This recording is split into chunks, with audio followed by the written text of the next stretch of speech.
Hello and welcome to skill Bangla. Bangla ভাষায় কথা বললেই তাকে বাংলাদেশি তকমা দিয়ে ভারতবর্ষের বিভিন্ন রাজ্য থেকে বাংলাদেশে পুশব্যাক করে দেওয়া হচ্ছে। এই অভিযোগ পাল্টা অভিযোগ নিয়ে রাজনীতি, পুরো দেশের সমাজ, সোশ্যাল মিডিয়া সমস্ত কিছু উত্তাল। আর এই ধরনের ঘটনা ঘটলেই যেটা হয় সেটা হচ্ছে চারিদিক থেকে ফেক নিউজ অনেক চলে আসতে থাকে। তো এই মুহূর্তে দাঁড়িয়ে আমাদের দায়িত্ব কি, কাজ কি? আমাদের দায়িত্ব হলো একাডেমিক পার্সপেক্টিভ থেকে একেবারে তথ্যনিষ্ঠভাবে, নিরপেক্ষভাবে পুরো ব্যাপারটাকে আমরা বুঝবো এবং সচেতন ভারতবাসী হিসেবে আচরণ করব, নিজেদের দায়িত্ব পালন করব। তো এক এক করে বোঝা যাক। আর এই ভিডিওটা হয়তো একটু দীর্ঘ হতে পারে, যেহেতু অনেক কিছু খুব গভীরভাবে বোঝাটা জরুরি। যারা আমার ছাত্রছাত্রী তারা লম্বা ক্লাস করতে অভ্যস্ত আমার সঙ্গে, কিন্তু এই চ্যানেলের ভিডিও ছাত্রছাত্রীরা ছাড়াও অনেকেই কৌতূহলবশত বড়রাও দেখেন। তাদের কাছে এগুলো ক্লাস নয়, তাদের কাছে এগুলো অবশ্যই ভিডিও। তো তাদের জন্য একটু প্রবলেম হতে পারে, যেহেতু অভ্যাস নেই তাদের দীর্ঘক্ষণ ধরে কিছু শোনার। ছাত্রাবস্থায় যে অভ্যাসটা আমাদের থাকে সেটা বয়স বাড়লে অবশ্যই চলে যায়। তো একটু সমস্যা হবে তাদের জন্য, আমি ক্ষমা চেয়ে নিচ্ছি প্রথমেই। তো শুরু করা যাক। দেখুন, দ্য হিন্দুর আর্টিকেল কি বলছে? Migrants from Bengal being detained in BJP ruled states for speaking in Bengali, CM Mamata Banerjee আমাদের রাজ্যের মুখ্যমন্ত্রী, তিনি কি বলছেন যে বিজেপি শাসিত রাজ্যে বাংলায় কথা বলার জন্য পরিযায়ী শ্রমিকদের তাদের ডিটেন করা হচ্ছে, বাংলাদেশি হিসেবে বাংলাদেশে পাঠিয়ে দেওয়া হচ্ছে। এখানে যেটা ইম্পর্টেন্ট সেটা হচ্ছে স্পিকিং ইন বেঙ্গলি। পশ্চিমবঙ্গের লোক, বেঙ্গল, বাংলাদেশ বলা হয়নি, বেঙ্গল মানে ওয়েস্ট বেঙ্গল, এবং বাংলায় কথা বলার জন্য তাদেরকে এই বিপদের মুখে পড়তে হচ্ছে, এটা বলা হচ্ছে। এবার নেক্সট আমরা যদি নিউজের দিকে তাকাই, একই সঙ্গে আরো একটা এই মুহূর্তে আলোচনার কেন্দ্রবিন্দুতে রয়েছে যে বিহারে 52 লাখ মানুষের নাম ভোটার লিস্ট থেকে কেটে বাদ দিয়ে দেওয়া হচ্ছে। এবছরই 2025-এ বিহারে নির্বাচন, এবং বিহারে চলছে এসআইআর। আর এসআইআর মানে স্পেশাল ইন্টেন্সিভ রিভিশন। ব্যাপারটা কি বুঝিয়ে বলবো। এবং এই 52 লাখ লোক তারা মুসলিম, অর্থাৎ বিহার থেকে 50 লক্ষ মুসলিমের নাম ভোটার লিস্ট থেকে কেটে বাদ দিয়ে দেওয়া হচ্ছে। এবার বিহারের পরই পশ্চিমবঙ্গে বিধানসভা নির্বাচন 2026-এ, আর এরপর নাকি এসআইআর পশ্চিমবঙ্গে করা হবে। টোটাল গোটা ভারতবর্ষে 2 কোটি মুসলিমের নাম ভোটার লিস্ট থেকে কেটে বাদ দিয়ে দেওয়া হবে। এই হলো এই মুহূর্তে দুটো মেন চর্চিত বিষয়, যেটা দেখতেই পাচ্ছেন সমস্ত বড় বড় নিউজ পোর্টাল এটাকেই কভার করছে। এবার প্রথমেই এক এক করে আমরা যেগুলো যেখানে ভুল আছে, ভুল তথ্য আছে দুতরফেই, সেগুলো আমরা ঠিক করতে করতে এগোবো। প্রথম কথা, এই 52 লাখের কেসটা আমরা যদি দেখি, আচ্ছা প্রথমে বুঝতে হবে আমাদের তাহলে এসআইআর কি, স্পেশাল ইন্টেন্সিভ রিভিশন। এসআইআর হলো ইলেকশন কমিশন, ভারতবর্ষে যারা নির্বাচনটা পরিচালনা করেন, নির্বাচন কমিশন, তারা নির্দিষ্ট কিছু সময় পর পর, ঠিক আছে, আমি যদি খুব ভুল না করি পশ্চিমবঙ্গে বোধহয় এসআইআর হয়েছিল 2002 সালে, তো মোটামুটি 20-25 বছর পর পর বিভিন্ন রাজ্যে এসআইআর করে। এসআইআরে কি হয় যে এই 20-25 বছরে কিছু মানুষ তো মারা গেছেন, বয়স্ক মানুষ, অসুস্থ মানুষ, তাদের নাম তো কেটে বাদ দিতে হবে। তাদের নাম থাকলে তাদের হয়তো লোকে ভুয়ো ভোট দিয়ে দেবে। এবার অনেক ফ্যামিলি, কেউ মারা গেছেন, ভোটার লিস্ট থেকে নিজেরাই উদ্যোগ নিয়ে নামটাম কাটিয়ে দেন, অনেকে কাটান না। 2, 25 বছর আগে এই রাজ্যে যারা ছিল, এই 25 বছরে যেরকম অনেক মানুষ এসছে, অনেক ফ্যামিলি তো চলেও গেছে, চাকরি নিয়ে গুড়গাঁও চলে গেছে, ব্যাঙ্গালোর চলে গেছে, ছেলে অন্য কোথাও থাকে, ছেলের সঙ্গে মেয়ের সঙ্গে চলে গেছে, তাদের নাম তো কেটে দিতে হবে। তারা তো অন্য জায়গার ভোটার হয়ে গেছে, নতুন জায়গায় গিয়ে অ্যাপ্লাই করে ভোটার কার্ড তো পেয়েছে। এবং 3 নাম্বার হচ্ছে এই 20-25 বছরে কোনো ডুপ্লিসিটি কিছু হয়েছে কিনা, দুর্নীতি, সেগুলো তো দেখতে হবে। এই 3টে হচ্ছে মেন কাজ। এবার বিহারে 52 লাখ লোকের যে নাম কাটা হয়েছে, এটা দিয়ে একটা ভয়ের ব্যাপার তৈরি হচ্ছে না মনে? ভাই 52 লাখ, প্রায় 1/2 কোটি না। প্রথম তথ্য সেটা হচ্ছে যে এদের মধ্যে 18 লাখ মানুষ মৃত। তো যে 18 লাখ মারা গেছে তাদের নাম কি রাখা উচিত? তাদের নাম তো কেটেই দেওয়া উচিত, এটা তো নর্মাল ব্যাপার। কিন্তু নিউজ মিডিয়াগুলোয় কি হয়, তাদের একটা ব্যাপার থাকে যে টিআরপি তুলতে হবে। তো যদি আমরা বলি 1/2 কোটি মানুষের নাম বাদ দিয়ে দেওয়া হলো, বেশ একদম হাইপার হয়ে উত্তেজিত হয়ে, তাহলে লোকে দেখবে চ্যানেলটা, টিআরপি বাড়বে। ঠিক, এবার তারা অর্ধ সত্য বলে, তারা বলে না যে হাফ কোটির মধ্যে কি কিভাবে ভাগ আছে। যদি লোকে সত্যটা বুঝে যায়, সত্যের মধ্যে অত এক্সাইটমেন্ট নেই। তো বাট আমাদের কাজ, আমরা পরীক্ষার জন্য পার্সপেক্টিভে একাডেমিক উপায়ে দেখব। তো 18 লাখ মৃত ব্যক্তির নাম বাদ দেওয়া হয়েছে, ঠিক আছে। 26 লাখ মানুষ তারা মুভড করে গেছে। প্রচুর বিহারের মানুষ দেখবেন ওয়েস্ট বেঙ্গলে চলে আসে বিভিন্ন ছোটখাটো কাজকর্ম নিয়ে। কলকাতায় প্রচুর বিহারের মানুষ থাকেন, তো তারা তো ওয়েস্ট বেঙ্গলে এসে ভোটার কার্ড পেয়ে গেছে এখানকার, তারা আর বিহারে কি করবে ভোটার লিস্টে নাম রেখে। তো এই 18 আর গেল 26, আর হয়ে গেল 45 এখানেই, তাই তো। বাকি যে 7 লাখ, এই 7 লাখ হচ্ছে যাদের ডুপ্লিসিটি আছে। তাহলে আলটিমেটলি যদি নিউজ চ্যানেলগুলোকে খবর করতে হয়, খবর বলা উচিত কি যে 7 লক্ষ মানুষের নাম কেটে বাদ দেওয়া হয়েছে। বাট সমাজে একটা সেন্সেশন তৈরির জন্য কি বলা হচ্ছে যে 52 লাখ মুসলিমকে কেটে বাদ দিয়ে দেওয়া হলো ভোটার লিস্ট থেকে। ওকে, তো আমরা এই ধরনের সেন্সেশনে পা দেব না, ঠিক আছে। আর আমি একটু মাঝপথে বলে রাখবো যে আমার কিছু ক্ষেত্রে উচ্চারণ একটু প্রবলেম হতে পারে। অ্যাকচুয়ালি আমার 2.5-3 বছর আগে একটা মেজর অপারেশন হয়েছিল, এবং তারপরে আমার এই গোটা অংশটায় এখনো পর্যন্ত সেন্স নেই। বাট অপারেশনটা সাকসেসফুল, যে কারণে সেটা সেই সময় হয়েছিল খুব মেজর, যার ফলে তারপর আমি প্রচুর প্র্যাকটিস করে, ডক্টর ভেবেছিলেন যে হয়তো পড়ানোর জন্য যেভাবে কথা বলা দরকার আমি বলতেই পারবো না, কিন্তু বহু প্র্যাকটিস করে অনেকটা ঠিক জায়গায় নিয়ে এসেছি। কিন্তু এখনো আমার বেশ কিছু উচ্চারণ একটু এদিক ওদিক হয়ে যায় এবং বেশ কিছু ওয়ার্ডের ক্ষেত্রে আটকে যায়। আশা করি প্র্যাকটিস করতে করতে মেডিকেল সায়েন্সের সাপোর্টে এবং ভগবানের ইচ্ছায় সেটা ঠিক হয়ে যাবে। যাই হোক, চেষ্টা চালিয়ে যাচ্ছি। তো এই গেল মেন গল্প, বোঝা গেল। আচ্ছা, এইবার পরের স্টেপে যাই আমরা। পরের স্টেপে হচ্ছে এরা হচ্ছে রোহিঙ্গা মুসলিম। এইবার আসল গল্প এখান থেকে শুরু হচ্ছে যে রোহিঙ্গা মুসলিমদের তাড়াতে হবে দেশ থেকে, ঠিক না ভুল? আচ্ছা, রোহিঙ্গা মুসলিম এই মুহূর্তে ভারতবর্ষে কত আছে কেউ তো ওইভাবে গুনতে যায়নি, কিন্তু একটা অ্যাপ্রক্সিমেশন পাওয়া যায়। তো আমি উইকিপিডিয়ার পেজ থেকে নিয়ে এসেছি, এই যে উইকিপিডিয়ার পেজ, ঠিক আছে। উইকিপিডিয়া বলছে প্রায় 40,000, একজন দুজন তিনজন নয়, প্রায় 40,000 মানুষ রোহিঙ্গা তারা এই মুহূর্তে ভারতবর্ষে রয়েছে। এবার এদের তো বের করতে হবে, এরা তো ভারতবাসী নয়। এইবার প্রথম কথা হচ্ছে কেন বের করতে হবে।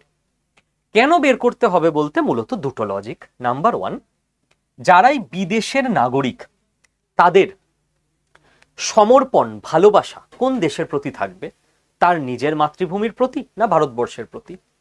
এবার এমনটা একদমই না যে ভারতবর্ষের জন্ম হলেই 100টা মানুষ ভালো, ভারতবর্ষে জন্ম হলে কেউ কখনো চুরি করবে না, দুর্নীতি করবে না, কুকাজ করবে না, জঙ্গি হবে না, হতেই পারে। কিন্তু আমরা মোটামুটি জানি আমাদের দেশের শিক্ষা ব্যবস্থা কিরকম, সে ছোট থেকে এই দেশে বড় হয়েছে, এই দেশের প্রতি অটোমেটিক একটা টান চলে আসে, এই দেশের মাটির কাছে, জল হাওয়া সবকিছুর কাছে আমরা ভেতর থেকে আস্তে আস্তে ঋণী হয়ে উঠি, ঠিক। কিন্তু যে মানুষটা মায়ানমার থেকে ইন্ডিয়াতে এসেছে, তার ইন্ডিয়ার প্রতি, ভারতবর্ষের প্রতি কোনো রকম ভালোবাসা, দায় দায়িত্ব, এই বোধটা তৈরি হয়নি, এতে ওনার কোনো দোষ নেই। এইবার এদেরকে কাজে লাগিয়ে বিভিন্ন সন্ত্রাসবাদী সংগঠন, বিভিন্ন চুরি ছেঁচড়ামির মতো সামাজিক অপকর্ম, দুষ্কর্ম করা হতে পারে। আমি একবারও বলছি না যে 40,000 রোহিঙ্গাই হচ্ছে এরা চুরি করে, দুষ্কর্ম করে, সন্ত্রাসবাদী। আমি বলছি হতে পারে, হতে পারে এদের মধ্যে 39,000 লোকই খুব ভালো মানুষ হতে পারে। কে বলেছে? তারা তো আমাদের মতোই মানুষ, 1000ই গন্ডগোলের। কিন্তু আমরা কিভাবে রিস্ক নেব? আজকে আমি যদি ভাবি যে আমি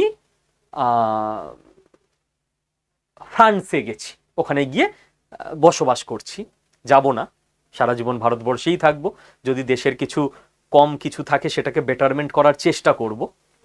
কিন্তু ধরে নেওয়া যাক যে আমি বেটার লাইফস্টাইলের জন্য ফ্রান্সে চলে গেছি, আমার মন কোথায় পড়ে থাকবে, এদেশে না ফ্রান্সে?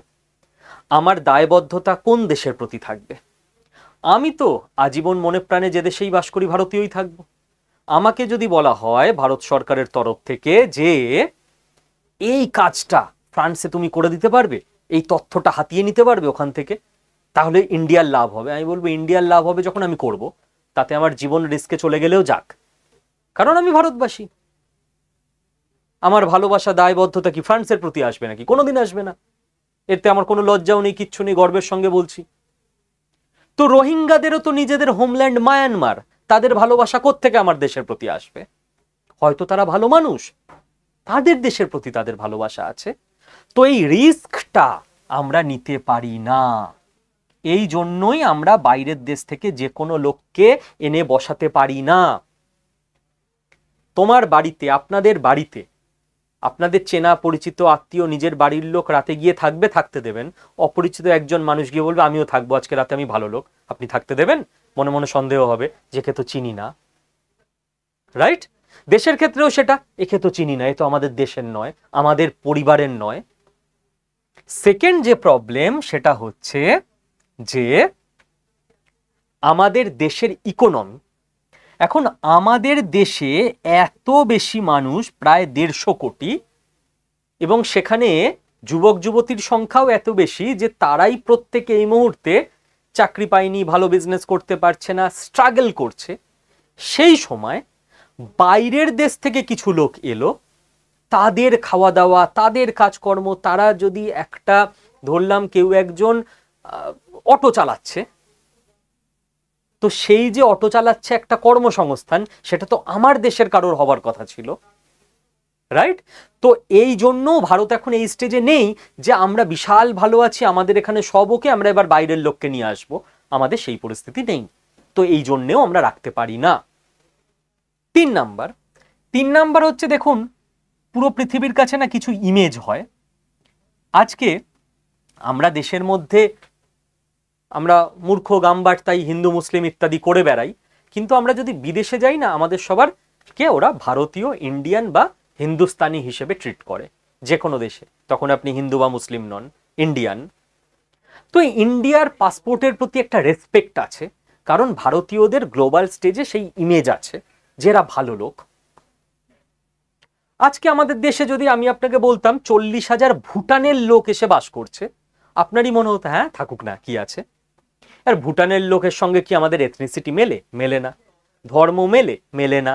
জাতি মেলে? মেলে না। কিন্তু আপনার একটা ইমেজ আছে মনে মনে যে ভুটানের লোকজন ভালোই হবে। হতেই পারে তার মধ্যে দুজন হয়তো মারাত্মক বড় শয়তান, হতেই পারে, কিন্তু একটা ওভারঅল ইমেজ, সেই ইমেজটা কিন্তু রোহিঙ্গাদের নেই। অর্থাৎ দেখা গেছে যে যেখানে যেখানে এই রোহিঙ্গা ক্যাম্প ইত্যাদি করা হয়েছে, সেখানে চুরি, খুন, ধর্ষণ, এই ধরনের অপকর্ম বেড়ে গেছে। তো ওদের ওভারঅল ইমেজ নিয়ে ভারতবাসী চিন্তিত, যে এদেরকে রাখলে তো দেশের মধ্যে রিস্ক হয়ে যাবে। বোঝা গেল? এই জন্য এই রোহিঙ্গাদের তাড়াতে হবে বলে পুরো দেশ একমত। এবং সুপ্রিম কোর্টেরও জাজমেন্ট আসে যে হ্যাঁ, এরা আমাদের কাছে শরণার্থী নয়, এরা অনুপ্রবেশকারী, এদেরকে দেশ থেকে বের করে দেওয়া দরকার। এবার ব্যাপার হলো এই রোহিঙ্গা ইস্যুটা কি ইস্যু? এই রোহিঙ্গারা, এদের বাসভূমি হচ্ছে মায়ানমার, ওকে, বাংলাদেশের পাশে, বা আমাদেরও নর্থ ইস্ট থেকেও যাওয়া যায় মায়ানমারে। এই মায়ানমারে এরা ছিল। মায়ানমারে রোহিঙ্গাদের ধর্ম হচ্ছে ইসলাম ধর্মের মানুষেরা, এবং ওই মায়ানমারেই প্রচুর বুদ্ধিস্ট, বৌদ্ধ ধর্মের মানুষ থাকেন। বৌদ্ধ ধর্মের মানুষ এবং ইসলাম ধর্মের মানুষ যারা রোহিঙ্গা, তাদের মধ্যে একটা অশান্তি হয়, এবং লাখে লাখে, প্রায় 15 লাখ রোহিঙ্গা মুসলিম ওদের দেশেরই বুদ্ধিস্ট মানুষের হাতে নিগৃহীত হয়ে, মার খেয়ে, প্রাণের ভয় অনেকে প্রাণ হারিয়ে নদী পেরিয়ে বাংলাদেশে চলে আসে। বাংলাদেশে কক্সবাজার অঞ্চলে 10 লাখ রোহিঙ্গা মুসলিমকে বাসস্থান করে দেওয়া হয় বাংলাদেশ সরকারের তরফ থেকে। বাংলাদেশ হয়ে এবার অনেকে ইন্ডিয়াতে ঢুকে যায়। এবার এরা আর ফিরে যেতে চাইছে না নিজেদের দেশে, কারণ এখানে অনেক বেটার মায়ানমারের থেকে এখানকার অবস্থা। এই গেল রোহিঙ্গা ইস্যু। সেকেন্ড হচ্ছে বাংলাদেশ ইস্যু। বাংলাদেশ ইস্যু কি? বাংলাদেশ ইস্যু হচ্ছে, বাংলাদেশে তো কেউ কোন জায়গা থেকে যে পালিয়ে আসছে রোহিঙ্গাদের মতো তা নয়, রোহিঙ্গারা এসছে খুব রিসেন্ট। বাংলাদেশিরা এদেশে এসছে কিন্তু বহু বছর ধরে। কিভাবে? বাংলাদেশ থেকে এদেশে হিন্দুরাও এসছে, মুসলিমরাও এসছে। রোহিঙ্গারা কিন্তু হিন্দু হয় না, তারা সকলে ইসলাম ধর্মের মুসলিম। বাংলাদেশ থেকে যারা হিন্দুরা এদেশে এসছেন তারা মূলত দুটো ব্যাপারে এসছেন। এক, বাংলাদেশের থেকে ইন্ডিয়ায় বেটার লাইফ তারা লিড করতে পারবে। বাংলাদেশ টেকনোলজি থেকে শিক্ষা, স্বাস্থ্য সবকিছুতে অনেক পিছিয়ে এখনো, সেই জন্য। দুই, তার থেকেও বড় যে কারণে এসছেন সেখানে হচ্ছে বাংলাদেশে হিন্দুদের ওপর একটা অত্যাচার চিরকাল হয়ে এসছে।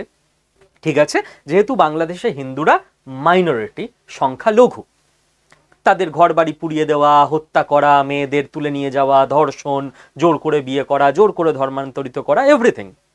এবং কেউ, কোনো বাংলাদেশি যদি আপনাকে বলতে আসে যে ভারতবর্ষে মাইনরিটিদের ওপর অত্যাচার হয়, বাংলাদেশে হয় না, জোর গলায় বলবেন, আপনি ভারতবর্ষের হিন্দু হন, মুসলিম হন, আমি ভারতবাসীকে ভারতবাসী হিসেবে দেখি, হিন্দু মুসলিম যার যার ব্যক্তিগত ব্যাপার, যে ভাই কোনো জায়গায় কেউ যদি অত্যাচারিত হয় সে কি করবে? সংখ্যালঘু, সে তো পাল্টা মার দিতে পারবে না, তাহলে সে কি করবে? পালিয়ে যাবে।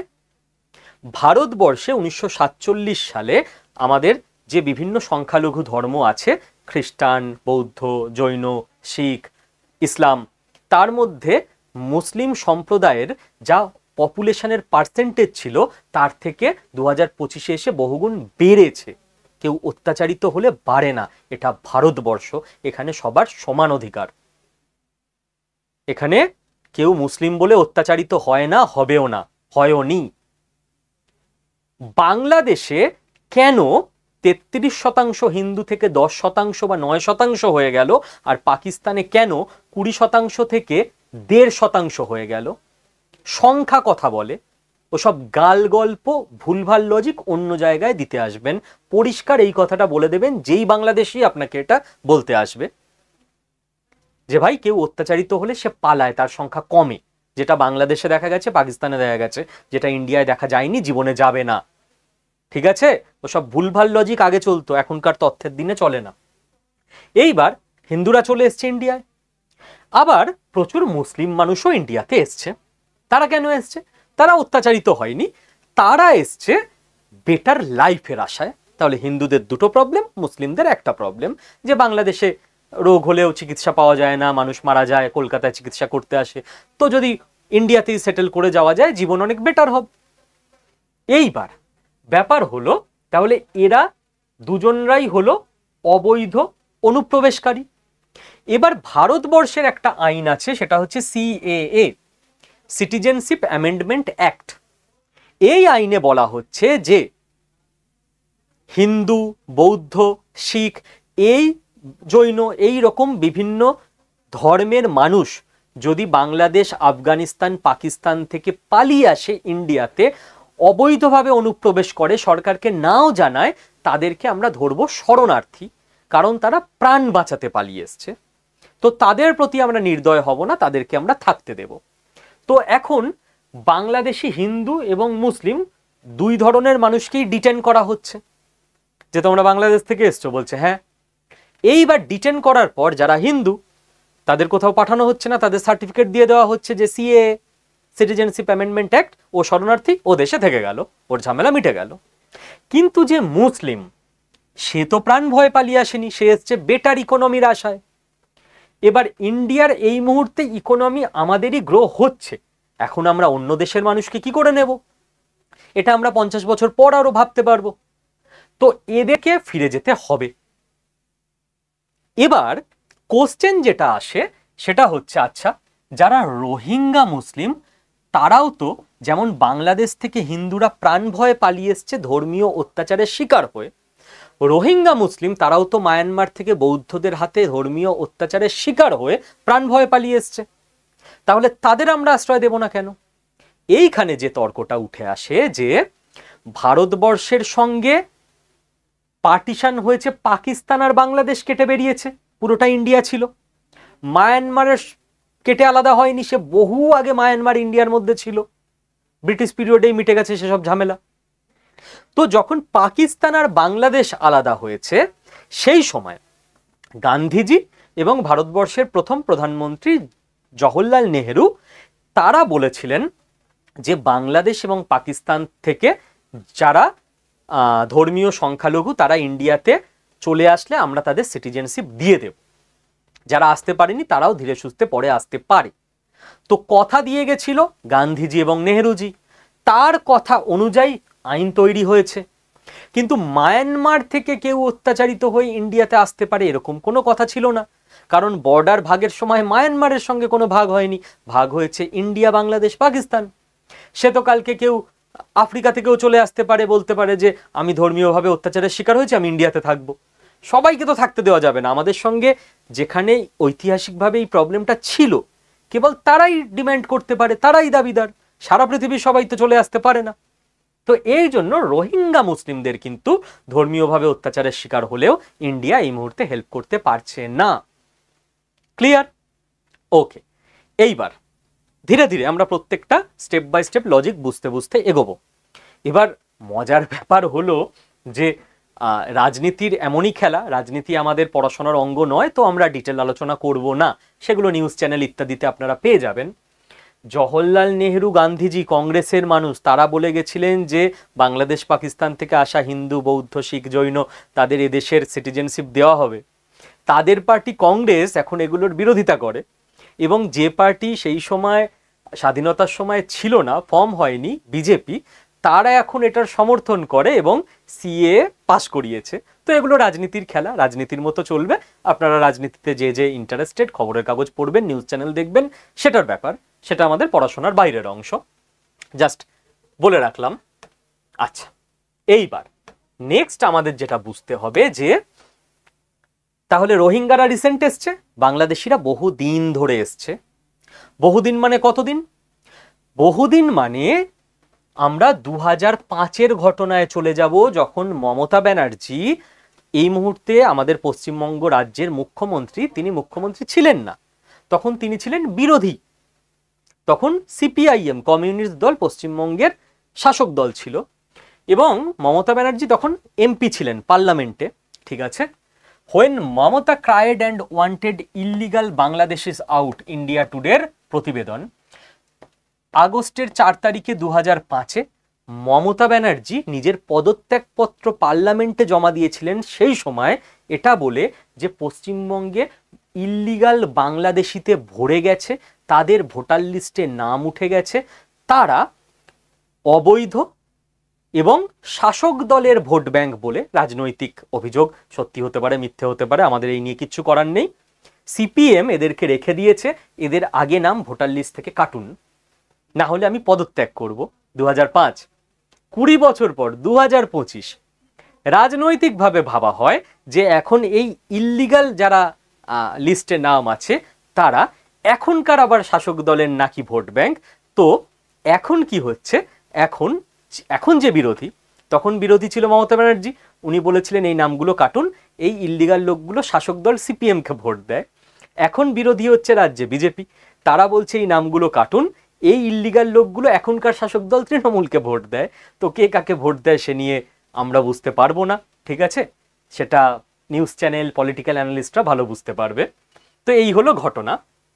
এইবার তাহলে আমরা দেখছি 2005-এও কিন্তু 20 বছর আগে এটা পশ্চিমবঙ্গে ইস্যু ছিল, সেই জন্যই মমতা ব্যানার্জি এটা পার্লামেন্টে কথা তুলেছিলেন, রাইট? আচ্ছা, এবার গন্ডগোল যেটা, সেটা হচ্ছে যে এই যে বাংলাদেশি এবং রোহিঙ্গাদের ধরা হচ্ছে, তাহলে এখানে অনেকে বলছে কেন যে বাংলা ভাষায় কথা বললে বাঙালি দেখলে ধরে পাঠিয়ে দেওয়া হচ্ছে। কি ব্যাপার বলছি। ইয়েস, ভারতের প্রশাসনের তরফ থেকে ভুল হচ্ছে, এবং এটুকুও বলতে পারি যে এই ভুলটা অ্যাভয়েড করার অ্যাজ সাচ কোনো বড় অস্ত্র নেই প্রশাসনের হাতে, উপায় নেই। আমরা দেখতে পাবো দি হিন্দুরই আর্টিকেল, দি হিন্দুকে একটা অথেন্টিক পেপার বলে মানা হয় ইউপিএসসি পড়াশোনার ক্ষেত্রে, ঠিক আছে? 3 West Bengal residents pushed into Bangladesh by BSF return after state government's intervention. BSF 3 জন পশ্চিমবঙ্গের বাসিন্দাকে বাংলাদেশি ভেবে বাংলাদেশে পাঠিয়ে দিয়েছিল। স্টেট গভর্নমেন্ট, রাজ্য সরকার, তখন বিএসএফকে বলে আরে পুরো কাগজপত্র সব আছে, আমরা পুরো প্রমাণ করে দিচ্ছি এরা পশ্চিমবঙ্গের লোক, এদের বাংলাদেশ পাঠিয়েছেন কেন? ওদের আবার বাংলাদেশ ফিরিয়ে আনে। বাংলাদেশ থেকে এদেশে ফিরিয়ে আনে। এবার এই গন্ডগোলটা কেন হচ্ছে দেখুন, প্রশাসন কিভাবে অবৈধ বাংলাদেশিদের চিহ্নিত করবে? মোটামুটি যেটা ধরা যায় 40 থেকে 50,000 রোহিঙ্গা আছে এবং অবৈধ বাংলাদেশি নাকি আছে। সংখ্যাটা শুনলে চমকে উঠবেন, যেটুকু শোনা যায় নিউজ পেপারগুলোর মাধ্যমে প্রায় 1 কোটি। 1 কোটি, 1 কোটি লোক নিয়ে ইউরোপের এক একটা দেশের টোটাল জনসংখ্যা হয়।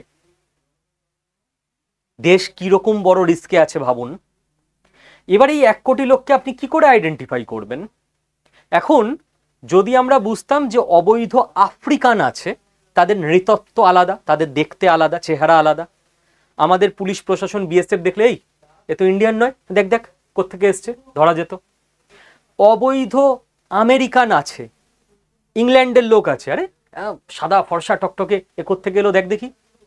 কিন্তু যখন বাংলাদেশি এবং রোহিঙ্গা নিয়ে কথা হচ্ছে, তাদের তো দেখতে ওয়েস্ট বেঙ্গলের, পশ্চিমবঙ্গের মানুষদের মতোই, ঠিক?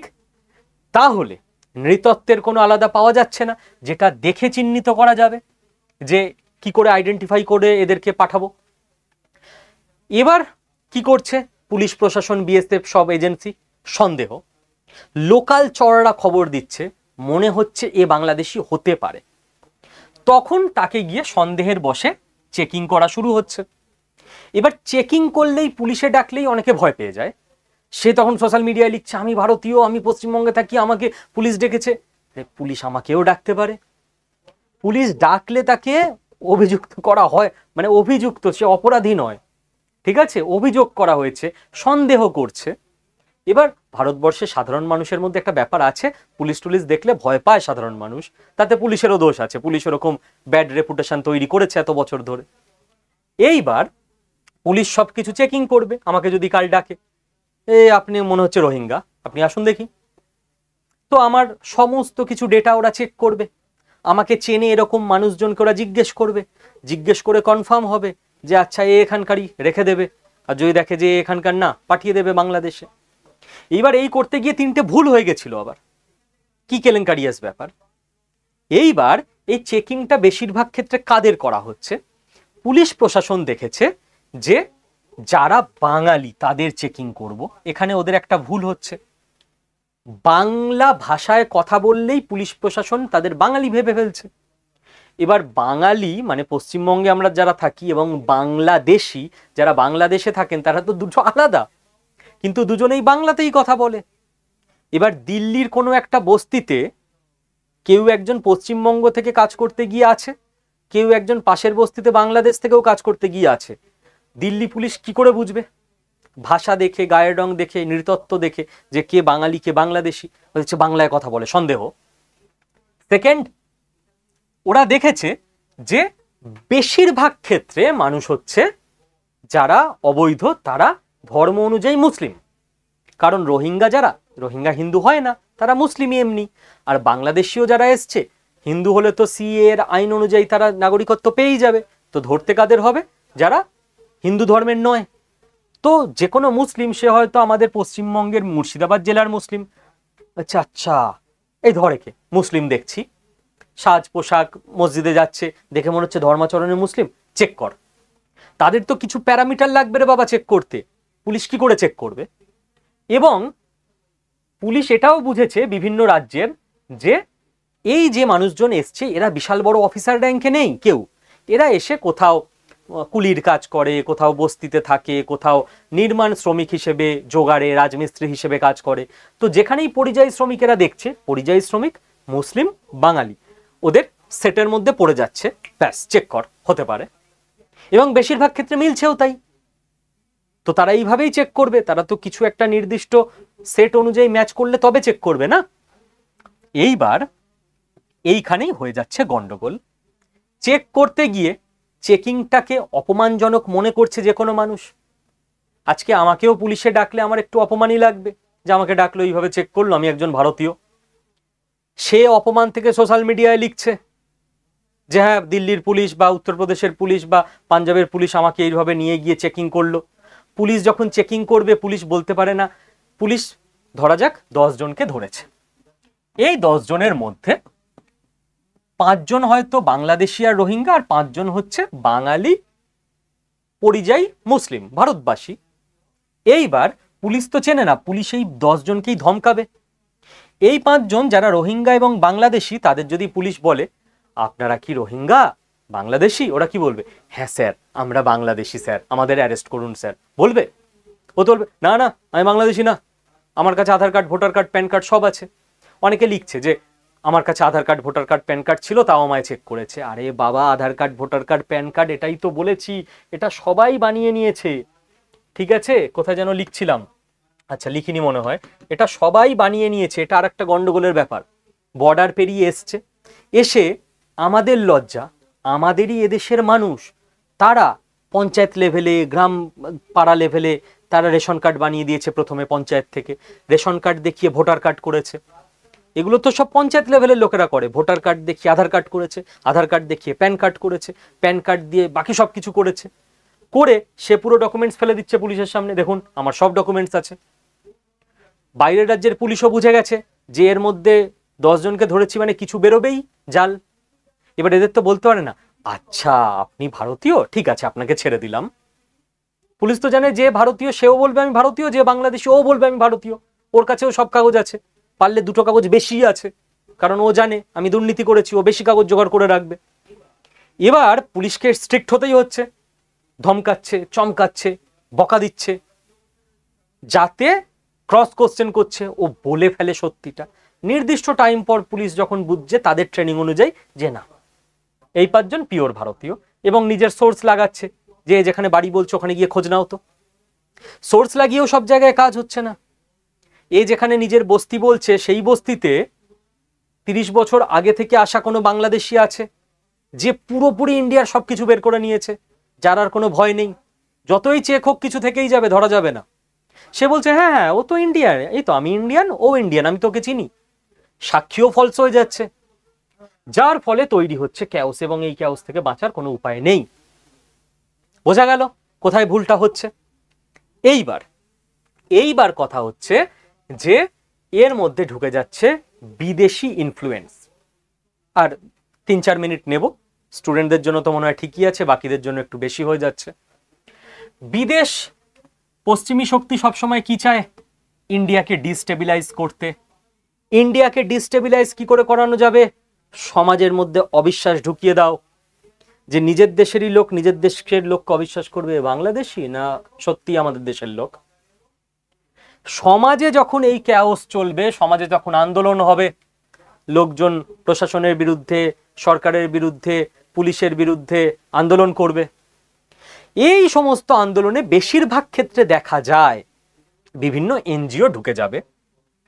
তারা গিয়ে দেখা যাচ্ছে আন্দোলন চলছে, হঠাৎ করে সকালবেলা 500 লোক বসে আছে, তাদেরকে কচুরি দিয়ে চলে এলো। না হলে তো সকালে খিদে পেলে ওর মধ্যে 250 লোক উঠে যাবে, আন্দোলন কমানো যাবে না। দুপুরবেলা ঠিক দেখা যাবে 2 লিটার করে জলের বোতল এবং মাছ ভাতের থালি দিয়ে চলে এলো। লোকে অত ভাবেও না কে দিচ্ছে, দিচ্ছে কোনো শুভাকাঙ্ক্ষী খেয়ে নিচ্ছে। লোকে ক্রস কোশ্চেন করে না কোত্থেকে টাকা আসছে। টাকা তো আসছে বিদেশ থেকে, যে ইন্ডিয়াকে ভেতর থেকে সমাজে এমন ডিস্টেবিলাইজ করে রাখো যে ইন্ডিয়ার নিজের মানুষ নিজের মানুষকে বিশ্বাস করবে না। মানুষ ভাববে সরকার বাঙালিদের তাড়িয়ে দিচ্ছে, তো গোটা ওয়েস্ট বেঙ্গলের মানুষ পুলিশ প্রশাসন সরকারের বিরুদ্ধে কথা বলবে। তখন সরকারের, ভারতবর্ষের যারা বড় বড় পদে বসে আছে তাদের ফোকাস কোথায় থাকবে? এই সমস্যায়। নাকি ফোকাস থাকবে আরো ব্রহ্মভোজ বানাতে হবে, আরো এয়ারপোর্ট বানাতে হবে, আরো কলেজ ইউনিভার্সিটি বানাতে হবে? এই সমস্যা হ্যান্ডেল করায় তো ইন্ডিয়া পিছিয়ে যাবে। তো যারা আন্দোলন করছে তারা হয়তো অনেকেই জানে না যে এটাকে বিদেশ ফান্ডিং করছে, তারা এমনি জানছে কোনো শুভাকাঙ্ক্ষী দিচ্ছে, বাবা খেয়ে নি। দেখা যাবে যেখানে আন্দোলন চলছে রাতারাতি স্টেজ হয়ে গেল, কে খোঁজ নিতে যাবে কে স্টেজ বানালো? হ্যাঁ কোনো শুভাকাঙ্ক্ষী বানিয়ে দিয়েছে, তারা কেউই জানে না, তাদের কোনো দোষ নেই। বাট এনজিও গুলো নিজের কাজ করে যাবে। ঠিক যেরকমটা বাংলাদেশে হলো, সবাই কি মনে করছিল? ছাত্ররা আন্দোলন করছে, ছাত্রদের পাঠিয়ে দেওয়া হয়েছে, পেছনে গাড়ি দেওয়া, জল দেওয়া, টাকা দেওয়া, খাবার দেওয়া, মিডিয়া পাঠিয়ে দেওয়া। কে চালাচ্ছে? আমেরিকা চালাচ্ছিল, যাতে শেখ হাসিনাকে সরিয়ে দেওয়া যায়, যাতে সরকারের বিরুদ্ধে একটা আন্দোলন ক্রিয়েট করে দেওয়া যায়। বিভিন্ন নিউজ এজেন্সিকে কাউকে টাকা দেওয়া হবে, কেউ টাকা নিয়ে কাজ করলো না, এইটার একটা রিপোর্টিং করলো, সেই রিপোর্টিংটাকে ডিজিটাল মার্কেটিং করে টাকা লাগিয়ে বিদেশ থেকে এত পপুলার করে দেওয়া হবে, নিউজ মিডিয়াগুলোও ভাববে আরে এই জিনিসটাকে কভার করলেই তো বেশি ভিউ আসছে, তো চলো সবাই এই জিনিসটাকেই কভার করি। এবং প্রচুর, যেটা খুব ভুল কাজ হচ্ছে, বাংলাদেশি ডিজিটাল আর্মি তৈরি হয়েছে। তারা বাংলাদেশের লোক ফেসবুকে প্রোফাইল বানিয়েছে, lives in Murshidabad, lives in Malda, উত্তর দিনাজপুর, এবং তারা এক একটা গল্প লিখছে। গল্পদের লিখে দেওয়া হয় যে আমি দিল্লিতে থাকি, আমাকে ধরে রেখেছিল 3 দিন ধরে, কি কষ্ট পেয়েছি গো। হচ্ছে, আমি বলছি না হচ্ছে না, কিন্তু এর সঙ্গে হয়নি ফেক আইডি, হয়েছে একজনের সঙ্গে, লিখছে 200 জন। এইবার আমার আপনার দেখে কি মনে হবে, তাই তো মুর্শিদাবাদে থাকে, আহাগো আমাদেরই সহনাগরিক, তার সঙ্গে দিল্লি পুলিশ এরকম করছে, না না না এটা ঠিক না, আমিও আন্দোলনে চলে যাব। দিয়ে আমি আপনি যারা দেশকে ভালোবাসি তারাও চলে গেছি আন্দোলনে, আমাদেরকেও দুপুরে মাছ ভাত দিচ্ছে, আমরাও জোরদার আন্দোলন করছি, দেশ ডিস্টেবিলাইজ হচ্ছে। সোশ্যাল মিডিয়া অ্যাকাউন্টের বিরুদ্ধে কেন্দ্র সরকারের উচিত স্ট্রিক্ট অ্যাকশন নেওয়া। বাংলাদেশি ডিজিটাল আর্মিকে ঠেকানোর জন্য ওরা ইন্ডিয়ান সেজে ইন্ডিয়ানদের ভড়কাচ্ছে, উস্কাচ্ছে।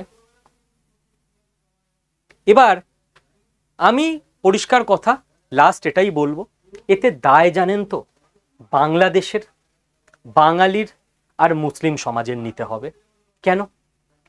আজকে আমার পাড়ায় 3টে ছেলে, তারা হয়তো চোর, অপকর্ম করে, নিজের পাড়ায় করে না, অন্য পাড়ায় গিয়ে করে বেড়ায়। আমরা পাড়ার বাকি সব লোক রিল্যাক্সে আছি, ভাই আমাদের পাড়ায় তো চুরি হয় না। আমাদের উচিত প্রথম দিন ওদের আটকানো, কারণ ওরা যখন 10টা পাড়ায় চুরি করে আসবে তখন 10টা পাড়ায় নাম যাবে যে ওই শুভদীপ স্যারদের পাড়া থেকে, আমাদের পাড়ার নাম ধরুন এক্স, এক্স পাড়ার লোকেরা চুরি করে, চুরি করলো 3 জন, নাম হলো এক্স পাড়ার।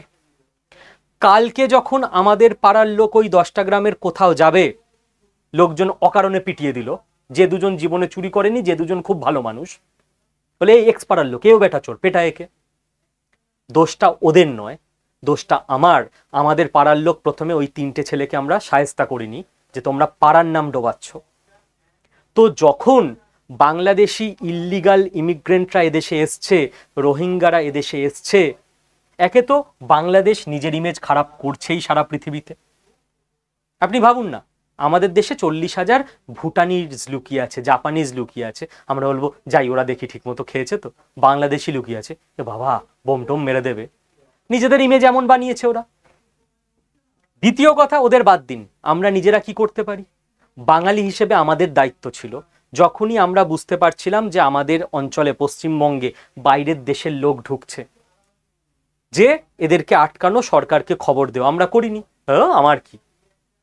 এবার এরাই যখন দিল্লিতে, ইউপিতে, অন্য বিভিন্ন জায়গায় ছড়িয়ে ছিটিয়ে গেছে, তখন অন্য বিভিন্ন জায়গার লোকরা এই বাংলা ভাষায় কথা বললেই ধর ওকে, ওই পাড়ার লোক দেখলেই ধর ওরা চোর হয়। তো দোষটা তো আমাদের ছিল। আমাদের নিজেদের ইমেজ ঠিক করতে হবে, কোথাও ভুয়ো ঢুকলে তাদেরকে আমাদের ধরিয়ে দিতে হবে। এবং সেকেন্ড, মুসলিম সমাজকে অ্যাক্টিভ হতে হবে। রোহিঙ্গারা সবাই মুসলিম, বাংলাদেশের বেশিরভাগ যারা এদেশে ইল্লিগাল ইমিগ্রেন্ট মুসলিম, তারা বিভিন্ন জায়গায় এটা ওটা ভুলভাল কাজ করছে, নাম কার খারাপ হচ্ছে? মুসলিম সমাজের। মুসলিম সমাজ কি ভুল করেছে? না। করেছে কারা? রোহিঙ্গারা আর বাংলাদেশিরা। বাই চান্স তাদের ধর্ম এবং আমাদের দেশের যারা ইসলাম ধর্মের অনুসারী তাদের ধর্ম একই, সেটা তো আমাদের দেশের মুসলিমদের দোষ না। মানে বাই চান্স পাড়ায়, আমাদের পাড়ায় আমিও থাকি, ওই 3টে চোরও থাকে, সেটা তো আমার দোষ না।